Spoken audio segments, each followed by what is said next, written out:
all the goals that we have conceded are all giveaway goals from ourselves. This is still a very positive result for us. We were dominating, but we were not capable of creating goal-scoring chances.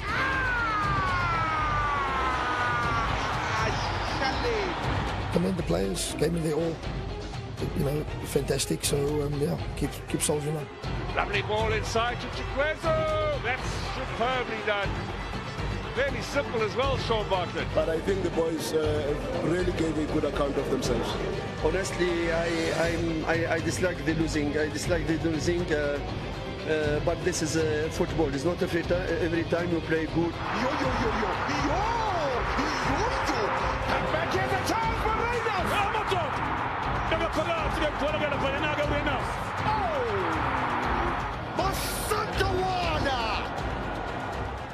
The consistency is there. The level of competitiveness is there.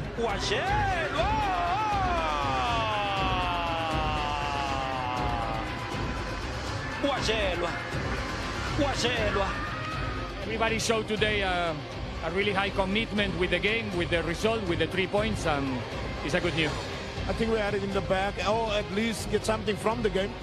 A set play today, a set play against Chupa. Goes for it, Davidi! He's done it again. Another one for the collection.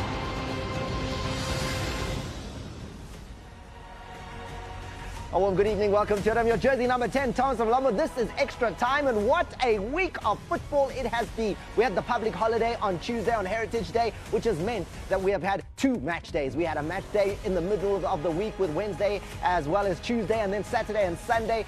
16 games. We've got lots to get through, massive talking points. However, let's get something out of the way in the beginning. I know that you are looking forward to hearing from our very own Spot On. He's not available today, but the good news is I have all the notes that he sent on all the incidents, so I will be reading. Then the guys in studio will be analyzing, and we will get to the bottom of the biggest moments that were the most controversial with the Spot On perspective from yours truly, as gotten from Spot On himself in studio to give their interpretations. I know they're looking forward to the fact that Ace is not here so that they can argue on every single point. And first and foremost is the man who played his football for Mamelodi Sundowns, is Matthew Booth. Matt, how are you?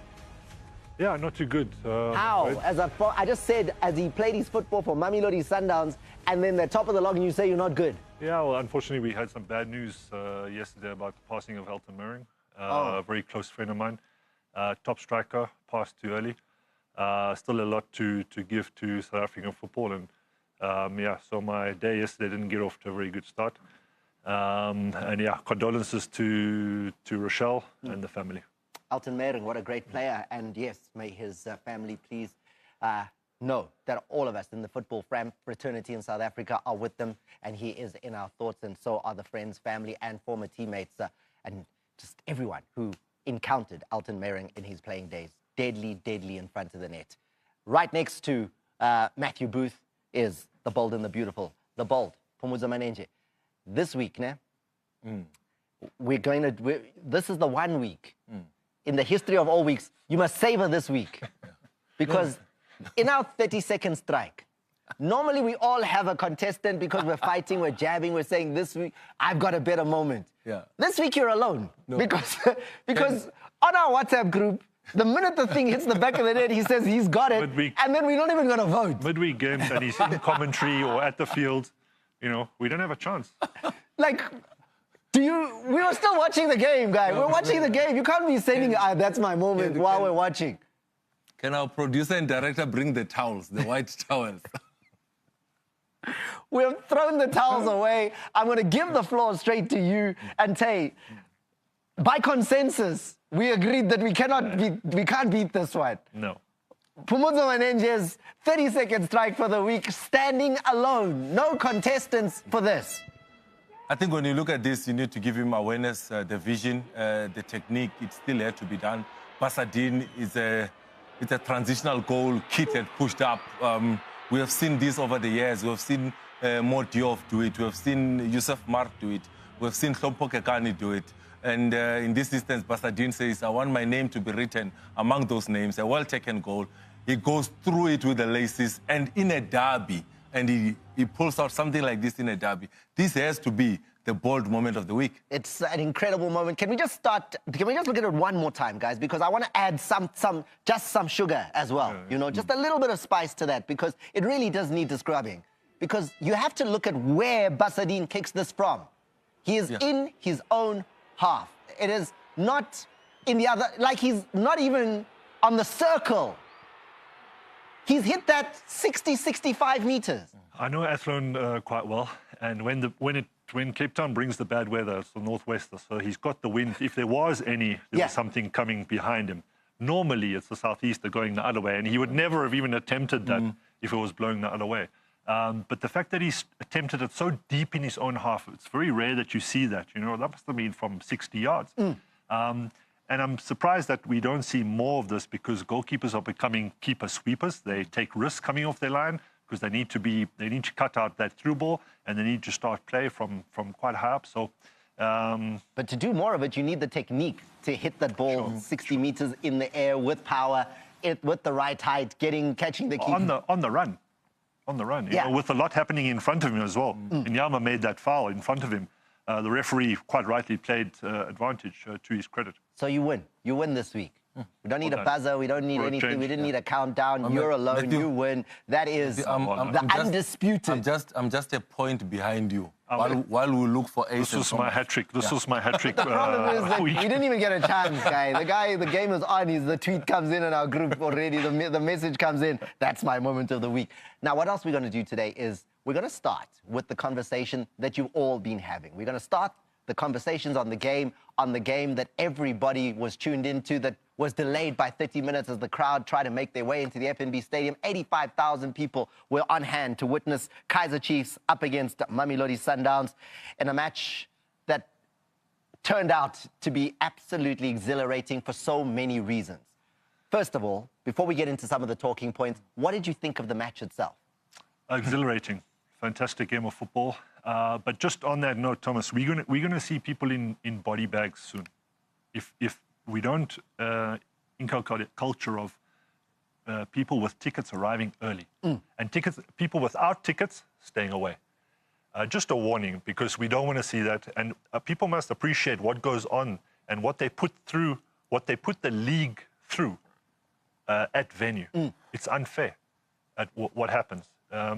So we've got to get to the precinct earlier. Otherwise, we might very well see another Ellis Park, and we don't want to see that happening. Yeah, but absolutely. Fortunately, the league, with its joint operations center and the police and all the security officials, are constantly monitoring crowd inside, crowd outside, and making sure that we do not have that situation where fans are absolutely protected. And no matter how long it takes to get the people in the seat, they will make sure that safety is the #1 priority. Thomas, I was commentating on the game, and I was surprised because I had to be at the stadium like at 12:30, 1 o'clock, around that time. Usually there's traffic going to the stadium at that time, and I was so surprised that there was no one in the streets going to the stadium. And hence, I concur with what Matthew is saying, to say we need to get into that habit of going to the stadium early and to delay. Now, it also affects the team, because now the team goes to warm up. They have to go back into the changing room, go back and warm up again. It's not fair also on the players. And the police and the PSL security, they do a fantastic job, but they can only do so much. You know, so ultimately it's down to the fans, the guys with the tickets. Yeah. I think Matthew had an appointment, and now the kickoff was late. He's so passionate. But I've been in that position before as a player. Yeah. I think we all have. You know, and it's also unfair on the players. What does that mean now? Because that's something I want to hear. It disturbs each player, each professional has a way of doing things leading up to a game. We are creatures of habit. If that habit or that routine is disturbed, you're taking a big risk. You might come out of that changing room, lacking that extra 10 or 20%, because of that disturbance. So it's not fair on the players either. It's not fair on the staff, the warm-up routine, etc. Everything is disturbed. Physiologically, you're now warm. Now you've got to go stand in the changing room. It's not right. What I want to hear from you as well, right here on the show, is #SSDiski. That's what you do on Twitter. Go on there and tell me, what did you think about this match? What were your thoughts in its entirety, whether you want to talk about Chiefs' performance, Mamelodi Sundowns' performance, the final score, or the officiating? Give me your views on this. I want to get those views as well to the guys here in studio and share them across the football-loving country. So, hashtag SSDisky, your views. The 90 minutes of football we saw at the FNB Stadium, whatever you saw, I want to hear from you right now. Guys, let's get straight into this game. And we start out with Kaizer Chiefs coming out of the gate red hot, and this is something that is new under what they're calling the Navigator. Navigator, not navigator, Navigator. They're saying under him, Kaizer Chiefs are so much more purposeful, so much more high pressure in the early stage of the game. Yeah, well, he said post-match, you know, he likes to play the protagonist's football, he says, meaning that he wants to instigate, you know, he doesn't want to sit back. And this is a fantastic ball. I think Musa Lebusa can take slight faults here for not getting the right side or in between Chivaviro and the goal. But the ball gets switched very, very quickly. And this is a delightful ball in to Chivaviro. Lebusa gets caught out of position. And Williams is not willing to come out fully when he gets into the box, you know, and that's a great finish with the outside of his right foot. Look at this. Great finish. Fantastic. Chivaviro gets them off to the perfect start. You want to look at this in more detail? I think the one thing that I want to highlight is the coaching point. You don't play a high line without pressure on the ball carrier. When you go into that moment, you'll see that Kaizer Chiefs allow Castillo to be able to circulate the ball. I'm highlighting Chivaviro. He's the last man, he's the striker for Kaizer Chiefs. And look, he's pushing Lebusa as far back as possible. Now, Frostler is the man who is circling on top of your picture. He's looking for that space. Now, when you're looking for that space, there's no one that is blocking that passing lane. It means that now Serena is tucked inside. He has opened up that passing lane to Chivaviro to be able to do. One thing that Kaizer Chiefs did well, they've turned the back four of Mamelodi Sundowns. They are facing their own goals. Now, that is the space that Chivaviro wants to exploit. The space between the last defender and the goalkeeper. He does that well, physicality. He holds up the ball very well. But one thing tactically that they do wrong, Mamelodi Sundowns in this instance, I'm spiraling Castillo. He's facing his own goals. You don't want him to circulate that ball. Now, Sundowns has got a 3 versus 1 situation. You can't allow him to rotate the ball because when he rotates that ball to the side, it means that he has found that outlet. Look at that back four of Mamelodi Sundowns. Now they are turned facing their own goals. One thing that Frostler does well is he holds up his own. He's looking for that space. Sereno, intelligent. We always speak about the runs of the ball. He tucks inside so that he can have that perfect ball. But that space in behind the last defender and Ronan Williams, that's something that Kaizer Chiefs exploited very well. He takes that goal so well that is Chivaviro, a well-taken goal. It takes also the physique of a Chivaviro there because Lebusa literally can't stay on his feet with how strong Chivaviro is there. And Musa's got to realize that. So when they get out of that pressing trap and they rotate the ball to Frosler, Lebusa's got to be in between Chivaviro and the goal. He can't be playing that high line. And as he runs, he realizes, and he almost checks himself to see if he can play the offside. And that was, again, mistake after the first, you know. And once that ball gets in through, Chivaviro's got the pace and the physique, like you said, Thomas, to hold Lebusa off. Next goal, though, is a moment that Mamelodi Sundowns fans will enjoy. Look at the goal that is scored here by Ribeiro. Now, you saw something here, Matthew. What do you see? Because lots question why Ntwari doesn't save this. Yeah, so I suspected there could have been a deflection off Dortley. Ntwari goes down where he should be, but if you look at it at a particular angle, you'll see as the ball comes past Dortley's outstretched right leg, you'll see the ball just goes up a bit. Yeah, it starts to spin almost. You won't see it from this angle, which I think just puts Ntwari off just slightly. But this is a fantastic move. Matthews was at the move at every single move that Sundowns made, and there we go. You can just see that spin. Jump up on yeah, just the spin coming off that leg probably put off Ntwari, but a fantastic finish nevertheless. Absolutely no chance. On that left foot, Ribeiro is deadly. Let's look at the tactics. Let's look at the trends. Pomodzo, you want to highlight? I think the tactics and the trends here is not tracking the late runner into the box, not dealing with the second ball when it drops. And when you go to that moment, you'll see that Mamelodi Sundowns are patient as always, rotating that ball to the wide area. And in this instance, Themba Zwane picks up the ball. I'm highlighting Tembazwane and Frosler in that moment. That is the tussle that is going on. I'm spiraling Duba at the bottom of your screen. He needs to be in a left-back role now because it looks like that is the back four. The distance between Frosler and Miguel, who is the right centre-back, is a little bit too big in that moment. I'm also circling Yusuf Mart. He's the 6. He's the man that needs to deal with the second ball when it's rotated. But what is key is the hand of God is on Ribeiro. He's going to go on and score the goal.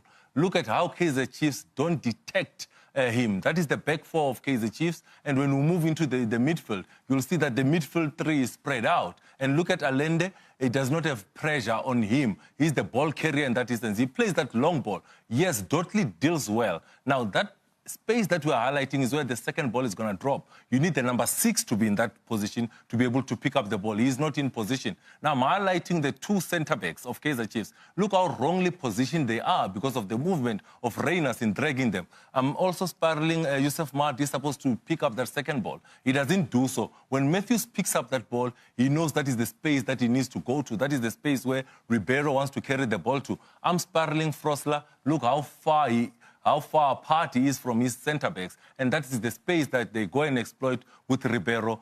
Going across the goal is what you teach to any youngster. When you're in that angle, go across the goals. And that's how they get the goal that is Mamelodi Sundowns in that instance. The Brazilian, his smell for space, you know, to go into that space, to know that if I go in here, I'm going to give Matthews an option.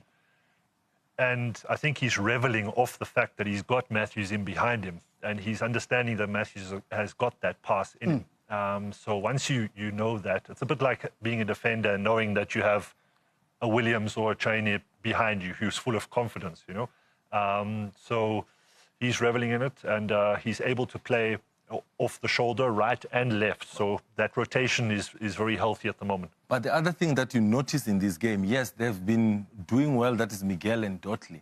But as centre-backs, Matthew, you played at centre-back, you know that you can't detach from each other.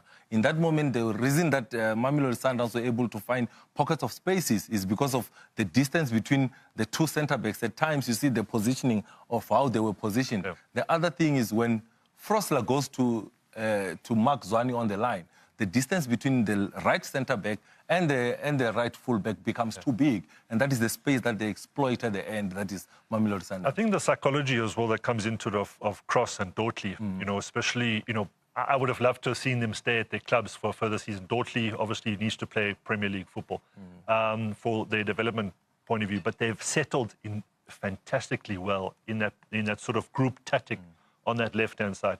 Frosler, I think, because he's been with the team for a number of years without success, he's done very well, but I think the toll has been made. And I think he needs to get his enthusiasm back for the game. And that group tactic of him and Miguel still needs some work now.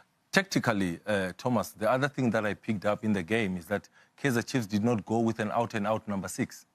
And the first goal that they concede is because there's no 6 that is dealing with the second ball. There's no 6 that is protecting the back four. So I thought tactically maybe have a Blom sitting in with a Yusuf Mart and a Castillo. Blom didn't start this game. He didn't start the game. So that's why I'm saying Mart is not a 6.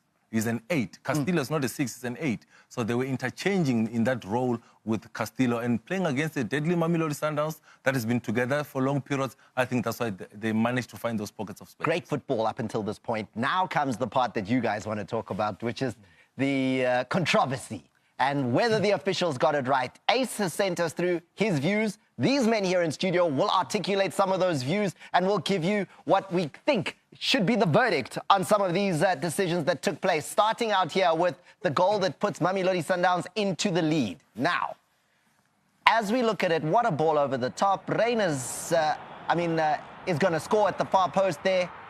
Ribeiro is where everybody is looking. Yeah, Sundowns, first of all, before we get into the offside, they've used this long ball. They've kept it in their pocket. It's something that they haven't used a lot over the last couple of seasons, but they've done very well to use it. And Reyners in particular and Costa know when to make the run. In real time, I thought that was just offside. But having looked at it again, it's just too close to tell, and we don't actually have a camera angle which is perpendicular to the line. And that's the only way, really, that you can make a But we can get close. proper decision. We can get pretty close to an assessment and a view. So your first view was that it was onside and offside. Slightly offside. Yeah. And your second view? I was undecided. Let's take a look now if we can convince you as to whether it's not or not. Here we go. We see again, Ribeiro is on his bike. At this stage, the ball comes in. There's nothing wrong here. We want to look at the ball going over the top and when Ribeiro begins that run. So absolutely no problem with how it ends. But here, this is the key moment. The line goes across. What is that line telling you? I think when you look at the line, I think when you come back to camera, I want to demonstrate something that has to do. Okay, I'm just gonna just quickly describe here that Miguel in the middle of the park there, his foot, and where we're looking at Ribeiro here, and where his foot is, they seem in line. Our white line is telling us that they are pretty much in line. Yes, but if you look at Castro closely, his foot is on the line, but his upper body and head are slightly over. The linesman is not in the best position there either. Granted. To make such a close decision, Thomas. So for me, I'm just undecided. Even looking Given at that it's close. No. Yeah. You're saying it's close. Yeah. You want to go to the screen. Okay, go to the big screen. I want Matthew to stand up. Matthew. Oh, wow. Please stand. Okay. No, I want to show you something. Yeah, no. Like if Matt, if you stand here on this line, right? Yeah. Both of us are on the line. If you're looking at this, right? We're on the same line. But if I do this, well, what do you see, Thomas? Yeah, but I mean... No. I see more of you. Okay, I'm going to see more of you. But the feet are on the same line. Yes. We agree that the feet is on the same line. But when I do that, looking at the way... And you lean forward. You just widen the shot. Just you see, we are on the same line. My camera here. Yeah. I want us to... From this camera right here with my camera. This one down here. Yeah. There, you want to say when you lean forward. We are on a straight line. The feet is on the same line, right? But now if I do this... Yeah. What happens? You haven't moved your feet, but you do look offside. Because we are on the same line, but now I'm checking if the ball is going to come. Then I'm there. So you're saying Ribeiro? So this part of your body is offside. The head and the shoulder and the chest is a ball-playing part of the body. So he's offside from the head down to there. This is why when IFAB and FIFA are looking at saying that there should be daylight. Yes. With the offside. A little bit of daylight between you, because now when you start saying 1 millimeter by the chest, that's what I'm saying. It's a problem. So if you go to the big screen, here, Thomas, do you see the body? Do you see the body of Ribeiro? Yeah. He's not in a straight up. He's leaning. He's accelerating. Up. He's leaning to be able to be ready to accelerate. That's why I gave the example of Matthew Booth to say if Matthew Booth is standing there and I'm here ready to accelerate. But ultimately, Phumudzo, the camera angle is all telling, and that camera angle cannot give us a full picture as much as we want. You use the keyword though. It's close. It's close, yeah. And it's close. Phumudzo will tell you what happens when it's close. So that's why I first wanted to give the viewers that demonstration to say, yes, they are in a straight line. And when it is tight and you are in a straight line, you give the benefit to the attacking team. But hence I gave that demonstration to say, yes, the feet are in the same line, but if Nyalunguza, then it means I'm slightly ahead. So it's a difficult one to call, and we don't have the best of angles to be able to show that. But bottom line, when it's close, when it's close decision, what's the decision? No, they chicken out, and they raise their flag. But he didn't there. When it was close, he did exactly what Phumudzo tells us every single week, which is, hey, Mr. Ref, when it's close, you're supposed to give advantage to the player who's attacking, who's Ribeiro on that side. And you guys are both agreeing it is a close decision. Yeah. So if it's close, good decision. Generally, you should be giving it to the attacking team. So in the sense, then, final verdict. We want to hear it clear. Good decision. He's not in the best position to make that. But when it's close, and you're not clear, and you're not sure, you should play advantage. Goal. Yeah. Comfy.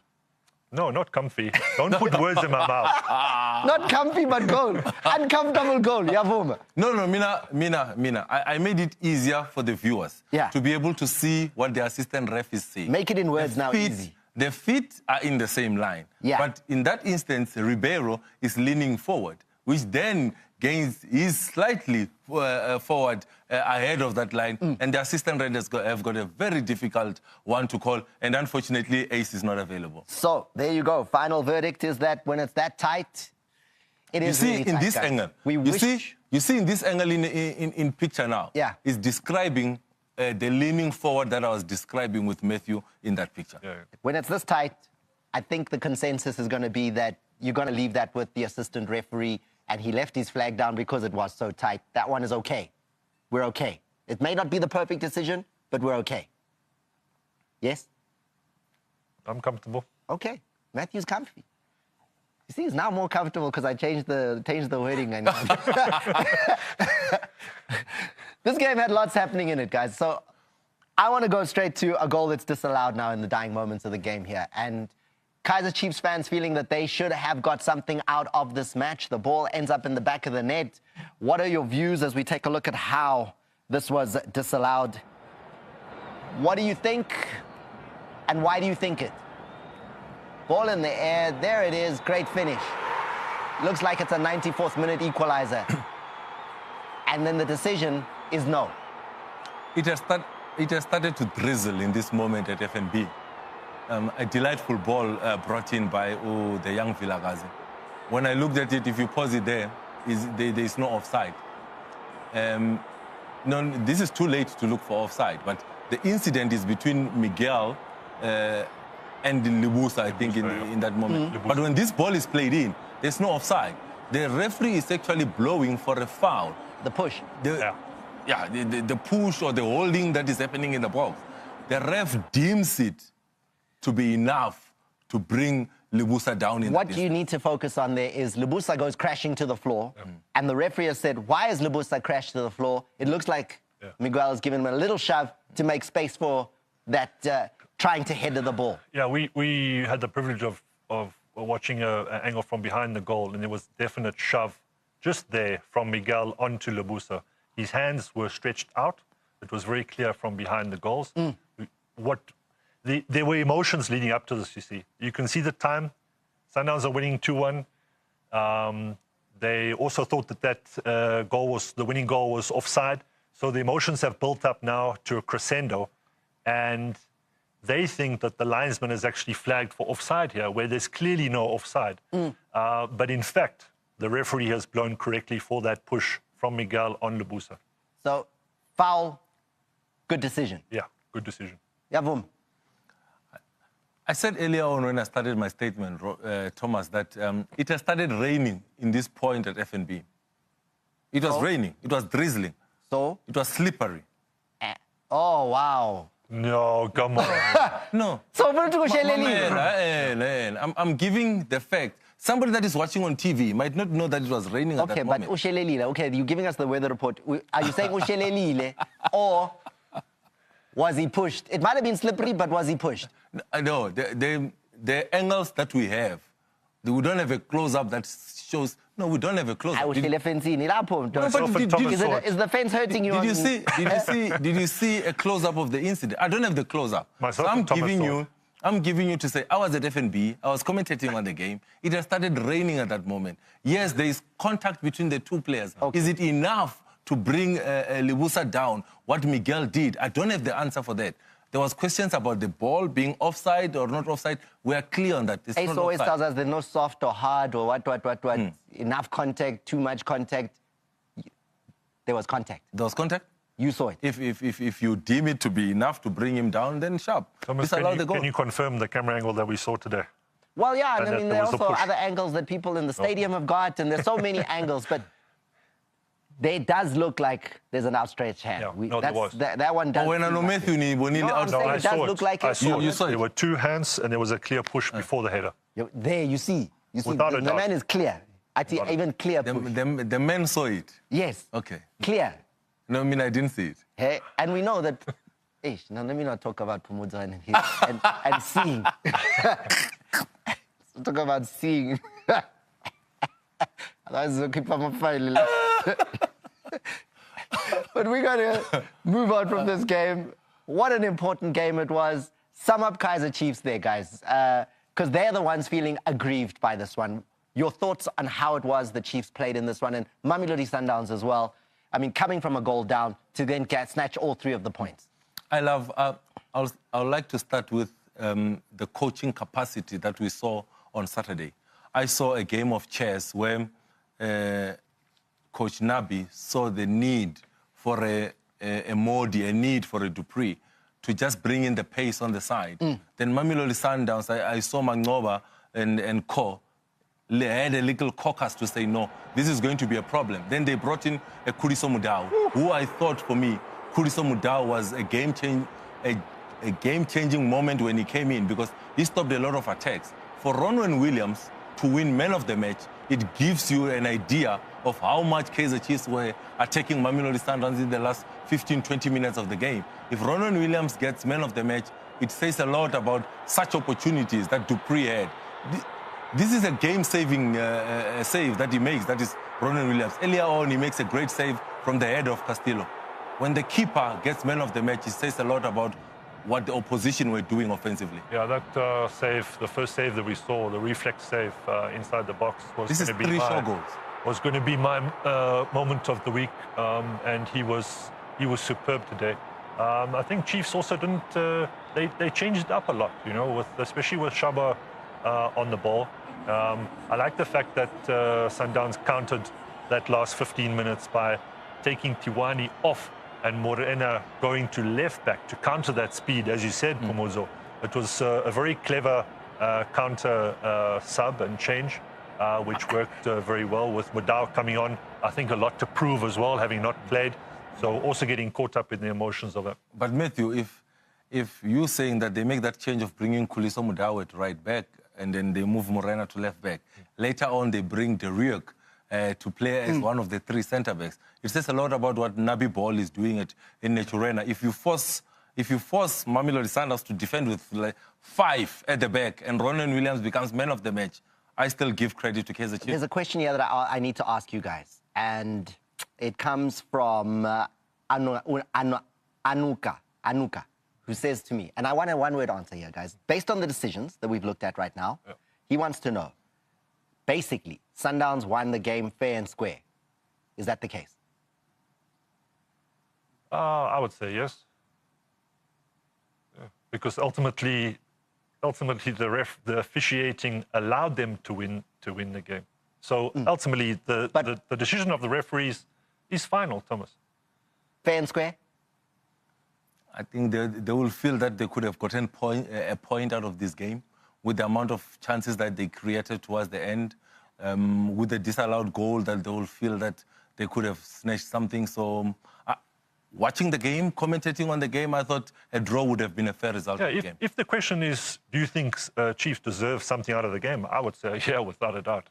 I mean, if you just look at those 3 saves from Williams, you know, so without a doubt. And there's very positive signs from Chiefs. The fact that Mart was able to hold that 6th position by himself. Sundowns, on the other hand, you know, they didn't get sucked into that back 5 at some stage. They actually dropped off very nicely and very intelligently to pick those pockets. So yeah, very nice, good all-round game with a lot of energy. There was one more thing that caused a few problems, and that's our DSTV stream. Yeah. One of these that caused a real issue here, because when all this controversy is happening and decisions were taking place, the technical team at Kaizer Chiefs were looking at a screen. They were able to review the decisions themselves. They had their own VAR system happening pitch side. And obviously they looked at that situation. This is essentially on the ball that goes over the top for the goal that's scored by Reyners with Ribeiro. They're saying, look at the angle, the one that hasn't been proven to be that clear when we're looking at it here. And they felt from their screen, they could see it clearly. Eventually, the screen is even removed. The referee comes and says, take it away. You can't have it, and you can't be telling us, look at the screen. Yeah, so this is one of the problems with the advent of them allowing or having tablets and being able to see it real time and be able to replay things that you will then get this emotion, which is not correct, but it will happen, and it will happen more often. And you want to get in the conversation? Yeah. I want to get into the conversation because let's just educate the viewers. It's not an offense to have an iPad or any screen or any screen on the bench. It's not an offense. But it's an offense when you use that iPad to then attack the officials with the evidence of what you're seeing on the iPad. That is not allowed. Because for me, my other view of this, Matt, is if the ball boy is taking long to throw the ball back, right? When the team is winning and the ball boy is taking long to bring the ball back, what do? Do you take out the ball or do you take out the ball boy out? So what would you like to have happen there? No, the ball boy is the one who's removed. The ball boy is the one that is removed, right? Yeah, you don't remove the iPad. You remove the one that was using the iPad to attack the match official. That's it. But the real story there is that your DSTV stream is... There's a big derby that took place, and that was the derby that saw Stellenbosch coasting Cape Town City, and it was number 3 on the log from last season against number 5. You thought this was going to be a close encounter. It wasn't.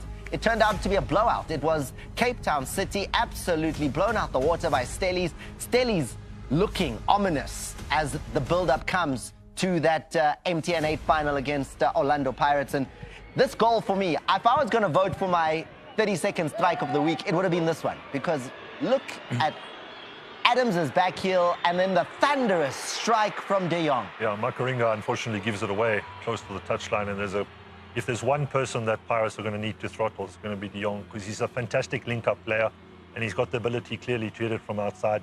And he cuts this intentionally, actually. It seems like Keith is caught wrong-footed, but he cuts this around the defender. This is great technique, and the ball movement in the air creates Keith to go one way while the ball goes the other. He's hit that with a bit of swerve as well. Absolutely thunderous strike. Something that will have to be kept in mind over the weekend by Pirates' technical staff. You cannot give De Jong that kind of space outside the box. I don't think it's more about De Jong. It's about where Fortune Makaringa is trying to find a pass and they intercept that pass. It's a transitional goal because City has moved up. So one thing that you need to be careful about with Stellies is the transition. And the next goal is transition. When they go forward, if they intercept the ball, they've got De Jong in a perfect space to be the outlet to receive and then drive forward. Again, City are in position. Look at how carelessly they lose the ball. As soon as Nyama loses that ball, they're on their bike. There's already 3-4 players that are on their bike, going on that transition, making runs forward on the side, filling up the pockets. And one thing that they do very well, that is Stellies, is their movement on and off the ball is so good that you need to watch out for that, because if you don't track the movements of the guys that are making runs off the ball, mate, you're going to be in trouble. But De Jong is the outlet, you've just said it. So if Pirates are looking at a player to throttle, I think he's the best person to do it. And even if they do bypass him, he arrives late in the box as well, which is a great characteristic to have. But this is just fantastic, phenomenal to have the vision to hit it from there. But have to worry again, Pomoto, that they have that in their arsenal. And then they also have this. The last goal that scored by Sanele Barnes is another way that Stellies can hurt you, because, again, they're on that attack. They've got numbers pouring forward, and they've got the quality to pick out the free man. Yeah, I think what a great signing, Cupido. A number 9, a man that can hold up the balls. Sanele Barnes, one of the most productive players last season, even though he was at Richards Bay. The late run that he makes. Look at how they play.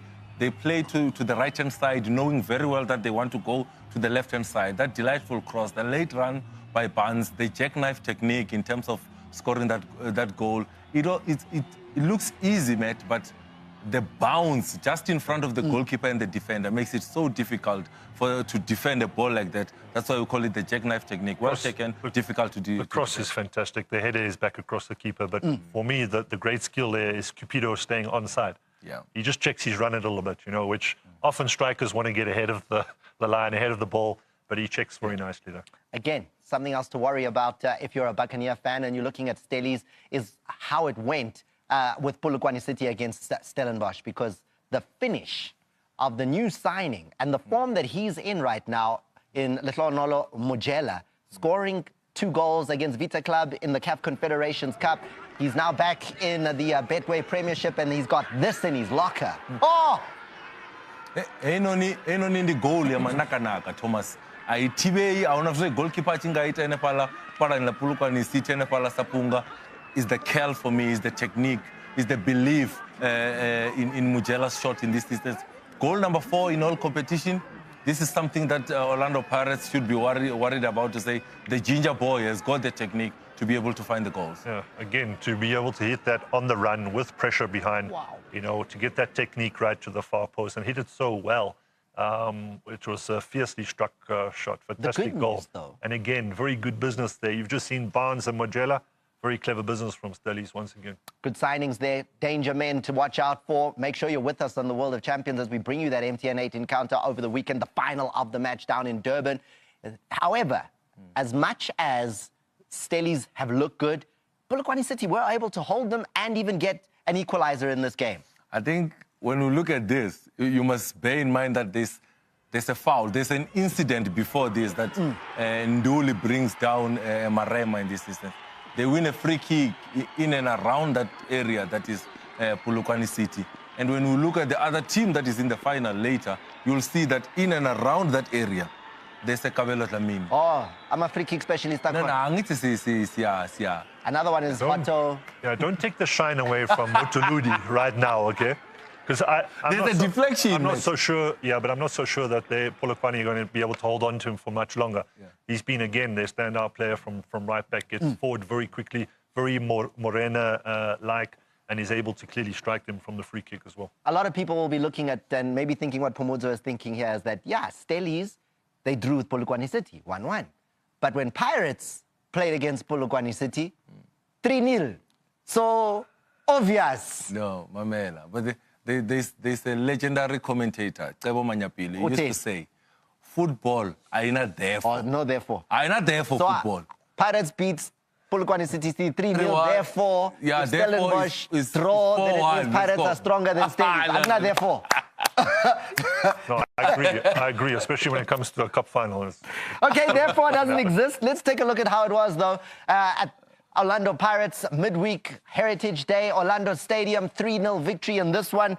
And to be fair, most of the action taking place in the second half of this encounter where Pirates had to pull it out the fire a little bit. But in the early parts of the match, it's Mofokeng with the attempt. He's going to be dangerous, continues to be a shining light, the number of touches, the number of passes, the ability. You see what he's trying here. I think he's the best young player from last season. He's growing from that. That is really Mofokeng. One thing that I love about his game, he has developed the ability to shoot from range, the ability to find the reverse pass. His understanding with Dion Otto down the left-hand side has been excellent for Orlando Pirates. From last season, he's continuing to this. And the reason we're pointing out what was going on there with Mofokeng is because when Pirates do break through in that second half, it is Mofokeng, who is absolutely critical to allowing Saleng to find the goal here. His composure and the fact that, you know, they just don't press him hard enough is what kills them here. He gets on the ball, he's composed, and he finds the perfect pass. What I love about the fact that Saleng continues his run, and that first ball is everything. But what's also impressive is the fact that Mofokeng, as he receives the ball here, he doesn't take long to try to get that ball into Mabasa. As it comes out very quickly to him, he controls that first touch with his left foot and then using his right in such quick sequence. You know, the ability to use both left and right was everything here. And it comes out to him very quickly. His first touch is great. He gets it in with his right. And then there's only really one option for Saleng, and that's the roof of the net. Great execution from Pirates. Finds the net. Substitute is then made. Couple of minutes to go, and you've been telling us for a long time, Evidence Mahopa, he comes in with a brace. I think when you look at Evidence Mahopa, if you want a striker that is alert in and around the box, but in this goal we see the coach's influence, because for me, Karim comes off the bench. 2 subs. He's the man that has the shot, the rebound. The other man that comes off the bench is Mahopa. He gets the goal. Coach's influence, knowing the depth of his squad, bringing Karim from the bench. He creates, he finds the space, he has the shot, the rebound. Mahopa is quickest to react to that. So it also just shows the depth that Orlando Pirates has in the players on the bench. They can bring them up to be able to elevate the game to the next level.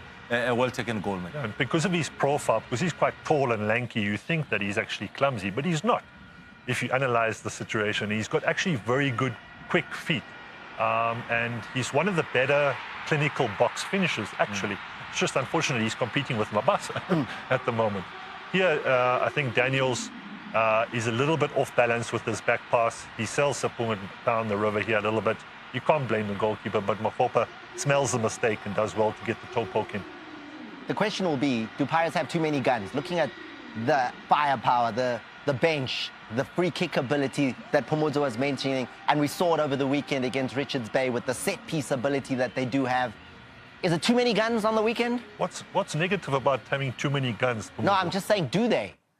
Does that mean that Stellies essentially are coming for the runners-up medal? No. So it's not negative. No. Not at all. This is like a final. When you're speaking about guns, no. You look at Titus' gun. You look at Dion gun. You look at Mujela gun.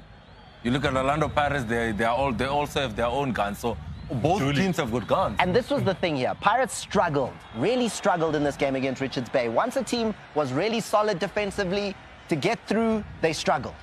I don't think struggle, Thomas. I don't think you're using the right word in struggle if the goalkeeper of the opposition team is man of the match. I don't think it's struggle. It means that the goalkeeper was making good saves in this game, hence he got the man of the match. They created a lot of opportunities, and I think any coach that is watching his team miss opportunities, Matt, you'd rather have a team that is missing opportunities than a team that is not creating opportunities. And you've got to feel for Otieno because he had a great game, but he just cannot resist here to take that step to the left. We've seen this so many times. Just trust your wall goalkeepers. But he, that slight step to the left just doesn't give him a chance to get back across him. No, absolutely brilliant. Brilliant. However, Richards Bay fans will be thinking and have been sending messages to say we have to talk about why Pirates were still 11 men on the field in that game. And would they have had that opportunity late in the game had it been 10 against 11 Richards Bay? Should Sesani have still been on the field? I think when we look at that moment, we need to talk about Doxo. And when you're looking at Doxo, there's 4 considerations. And all those 4 considerations has to be ticked. Sesani takes his eye off the ball here. And he brings Figueiredo down in this instance. So the considerations that we are going to look at here is direction to goal. That is box number 1, if you're going to tick with me. Direction to goal. Is Figueiredo's direction heading straight to goal? The answer would be yes. You look at, is he in control of the ball? That is the question that's being asked. And we all think that he's in control of the ball in this instance. Well, he definitely would have been. I mean, if he's allowed to go, he's going to get that ball. He's going to be in full control. Okay. Then we look at the other D, which is distance to goal. Is he too far from goal? He's in the box within a couple of steps. So for me, what I'm saying is the last one is allocation of defenders. For me, I see that Dino van Rooyen is within distance to give the cover to Sesani. That's why I'm saying, that's why I'm happy with that, to say, okay, yellow card was correct because we didn't tick the last box of defenders, allocation of defenders. I think Van Rooyen is still in a good space to go give him the cover. I tell you what Ace says here? Because I've got what Ace had to say on that moment, and he says, given all those considerations, the one that he feels, it's not even that Van Rooyen was in the region to come and cover. He says that it is not a denying of an obvious goal-scoring opportunity because control of the ball had not been gained. Figueiredo, by Ace Ngobo's perspective, Figueiredo had not been in control of the ball. He had not yet gained control of the ball, which then takes away one of the elements you need for a denying of an obvious goal-scoring opportunity, otherwise known as Doxo. So we can look one more time and see if Figueiredo was in control of the ball or not. Yeah, sure. I think obviously, I mean, these considerations are for the referee's discretion. So Ace is quite correct here. He doesn't. The rugby tackle is before. He doesn't have an opportunity to try to control it yet before that tackle is made. So that's a good point from Ace. Whether Van Rooyen would have enough opportunity to cover, that's a bit iffy for me, but ultimately a good decision. I think for the viewers, it's triple DC, right? So triple DC. So Ace is saying there's no C. No control from Figueiredo. No control. Then therefore, it can't be a red card because you have to tick all of those 4 boxes. In my view, I thought the one that I didn't tick was location of defenders. I thought Van Rooyen could still go on the cover, but it seems like the ref made a good... is late. Ace is still here at the beginning. When you were still looking at the end there. Ace started right at the beginning when the contact was made and says, no, Figueiredo wasn't in control of the ball. Tell us what you think. Hashtag SSDiski. We'll be back after the break. More. So much more. And we'll be throwing forward as well as far as the big match is concerned, because Orlando Pirates take on Stellenbosch in the MTN 8 final. And what a game that will be. Join us. It's going to be 6 o'clock, the beginning of that encounter. Saturday is the place to be. All eyes will be on Moses Mabhida. And we've just given you a wet appetite there, a little taste. Even the guys you're seeing in the pictures there. I mean, look at that. Mujela, De Jong, Pomoto's closing his eyes. We'll be back after this.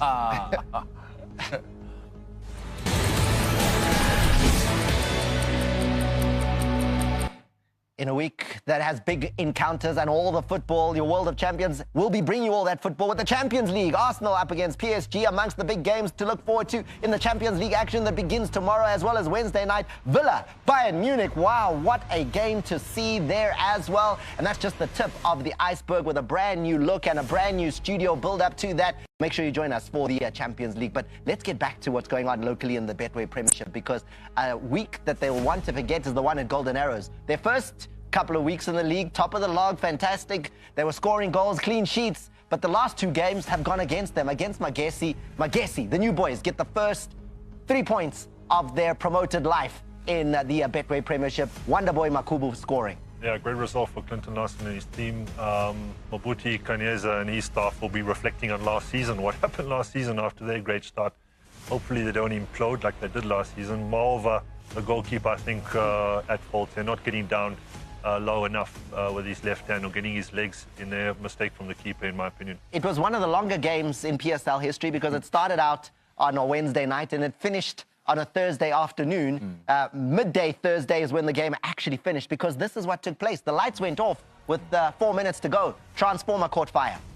Yeah, Thomas, and then when it's not natural for the lights to go off like that, you have to go back and play the remaining minutes. If it's not lightning, if it's not rain, if it's not a storm, if it's not something natural, yes. Then if it's natural, we start again. Yeah, because we're not sure. Then we start. Back in the day, I mean, back in the day, what used to happen is if a team was losing at home, the lights would go off. They had a light sky. You know what I mean? They would be switched and then you'd restart. Obviously, the rules have to change, you know, so only if it's an act of God. And you've done that, right? You played in that sort of situation. I think my situation was Platinum Stars versus Santos down in Mabatu. Yeah. I think we were left with about 8 to 7 minutes. The lights went off, and we were leading in that tie. And we thought, Ichaile, the game is gonna finish. But tomorrow? No, tomorrow we played the following day. I think it was 10 o'clock. We wanted they had a flight to catch Santos, and they wanted to play as early as possible. How awkward is that? It's very awkward, Thomas, preparing for 7 minutes, having pre-match meal to play 7 minutes. However, Arrows' week continued to go badly for them, as Skokuni United then went on and did the business. Tresor Chibwabwa is the man who scores the first of these goals. And for Skokuni, well, they get all 3 of the points. But it's been a terrible 2 days for Arrows. And I wonder if having that extra, having to play on the Thursday, then having to make their way up now to Polokwane, had any kind of impact on how they were. Without a doubt, it would have had to. It's a long trip. The disruption, again, being an unusual disruption, would have unsettled the players. And again, unfortunately, Moreover, goalkeeper making a slight error here. But 2-0 at that stage. Yamba scoring the first, poor defending, really. And this was just the final nail in the coffin for Arrows. Vandala scoring his debut goal, and it's his first in top division football. That's how Skokuni did the business. Before I say goodbye, guys,